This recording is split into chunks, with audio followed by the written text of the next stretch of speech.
the whole Niski Vladi situation already showed that there are some rumblings. Also want to use the time here to shout out also Ray and the coaching staff. It's a really, really hard spot to be in if you have a young team and you win so early, because then suddenly everybody has a little of an ego and they think they know everything better, and it can be really hard to get a team together again. So I just want that him and his coaching staff, they can be proud of this year. Today was the very first day in Madrid, and I'm in the presence of head coach GrabbZ after a very important victory against Karmine Corp. It was a 3-1, and I can imagine, first of all, that it must be quite a relief. I mean, obviously, I know you were very confident going into the match, but still, a lot of words on the line. Fnatic has made words for the past 9 years, right? So you didn't want to be the first one to break that curse, or that streak, rather, right? Absolutely, and also it hasn't been the greatest year so far. So I think getting to Worlds is the minimum for appeasement, to be okay, the year's not wasted. Obviously, we still don't want to lose as a first seed, or go as third seed. I think it's kind of pointless. So now we have to win to make it worth. Yeah. So let's see. Yeah. And I mean, speaking of the match itself as well, obviously Karmine Corp has been a team that has been faltering this summer split, and you talked about it yourself, how they felt that they were playing a bit disconnected with Vladi and everything, right?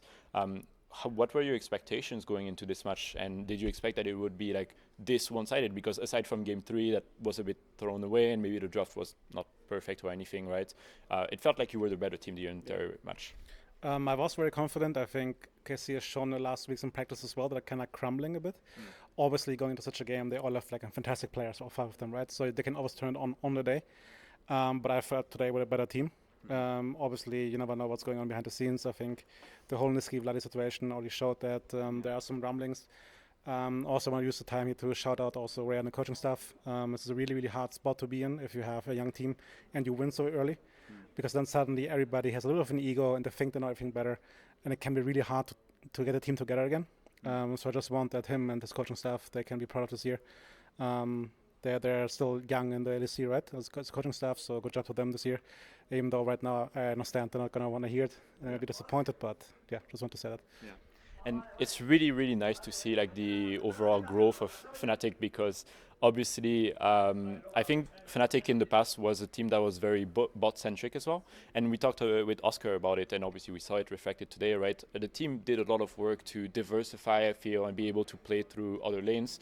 And now this Fnatic seems way more intelligent as well, and well-rounded on the map as well. You might have some thoughts about that, obviously. But yeah, how do you feel about the growth? And obviously, tell me what you had on your mind when I said that. Yeah, I'm happy for today. I think today was the best that Pobi and Oscar played together in terms of side laning. But I think that is the minimum we should be at as a team, or what we should aim towards. It sucks a bit it took so long. Obviously, as we said, right, it was a long process, and for room to be taken, also room has to be given. And I think there as a team, we had to have many learnings. I think the loss against KOI helped there. To a certain degree. But now again, we talk about the stable Fnatic, like Lars said on the interview, or now, it's only one best of 5. It doesn't matter if tomorrow we go back and play 2 weeks ago. So let's stay calm. We did many mistakes this game as well, or these games. Let's analyze them and make sure tomorrow we play a bit better. And then KOI will be strong, I think stronger than KC.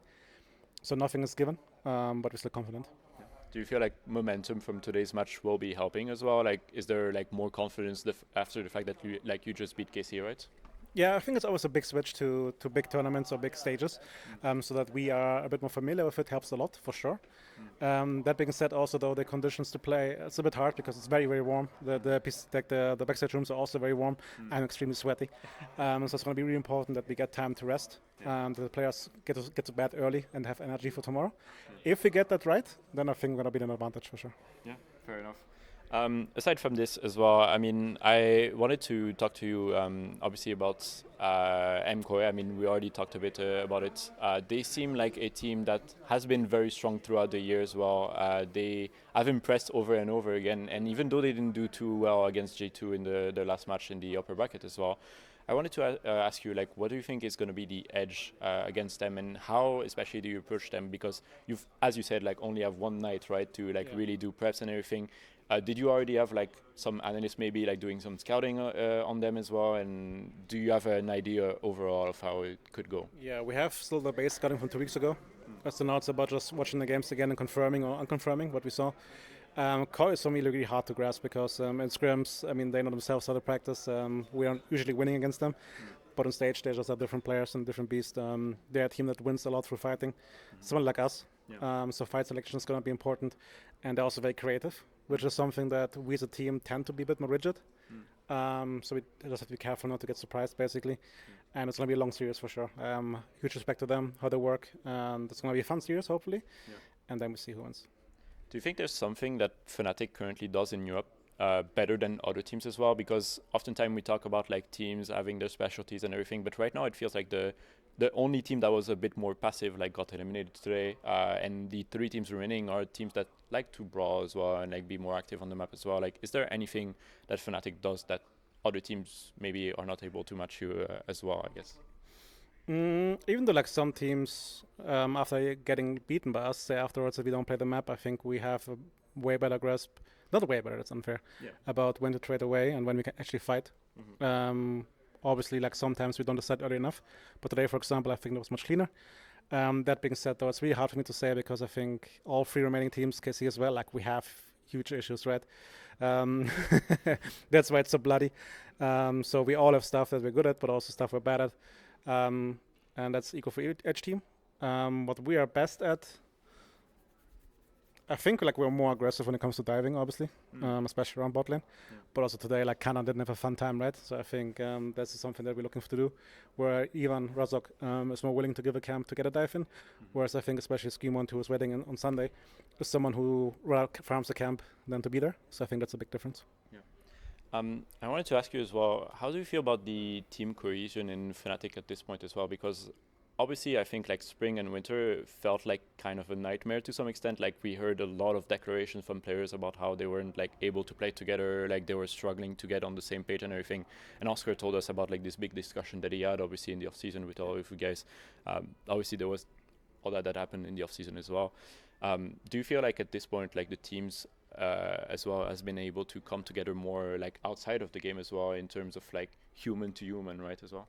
Yeah, I think the addition of Poby helped for sure. I've said it's important is that while Poby came in for Humanoid, it does not mean that Humanoid was the main reason for it being bad.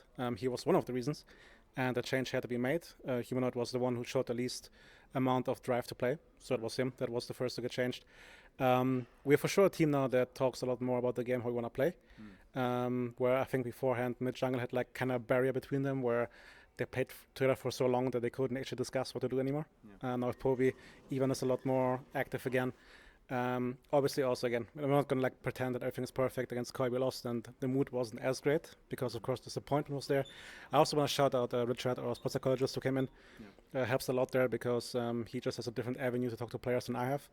And I think it shows also that especially on the curse series as well, like I think in spring and winter, if you lost the game in the best of 5, you could tell that the team was like down in the mud and didn't want to play anymore. Kind of felt like, especially thinking back to the 3-0 against KC, where like we're playing good the first game, we make a mistake, and suddenly everything crumbles. So I think Richard helped a lot there to make sure that we are more stable mentally and we believe in ourselves and keep playing the game. Yeah, fair enough.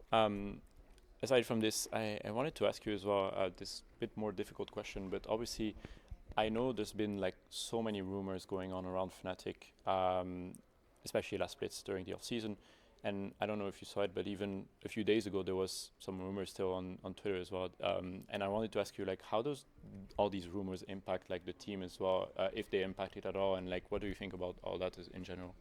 I don't think there's much of an impact. I think sure every team wants to be the band of brothers, right? And we're not necessarily that. We like each other. But also everybody has their own idea of how the future should look like. But I have strong belief in everybody that in the moment they don't care about the stuff. Whatever happens afterwards, happens afterwards. I think Fnatic as an org wants to bring the best roster they can, and every player wants to play in the best roster they can. And there might be disagreements. I'm not quite sure where the rumors are coming from right now. I mean, it always happens, right? But I don't think it's necessarily like a negative or the team would be impacted by it.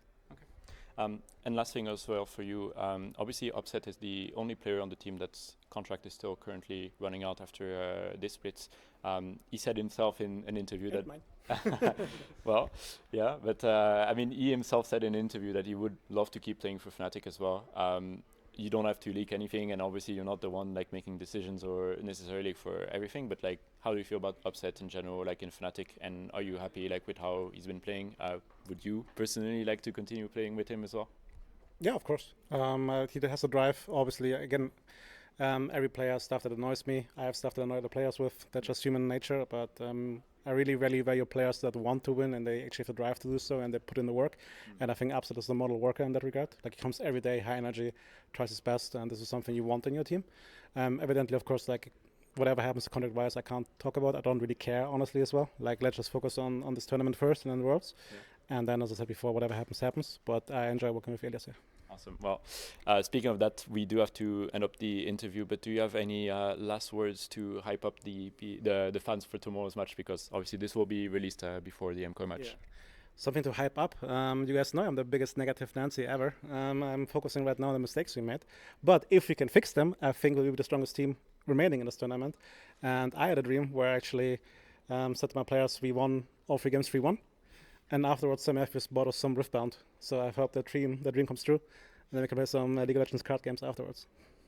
Awesome. Well, GrabbZ, thank you so much for talking with us today. Always a pleasure. And I hope to see you winning, obviously, tomorrow. It's going to be a pretty exciting match, especially with the crowd against you as well. For now, I wish you a good night. I wish you some good prep as well. And hopefully we get to talk to you again soon. Awesome. Thank you.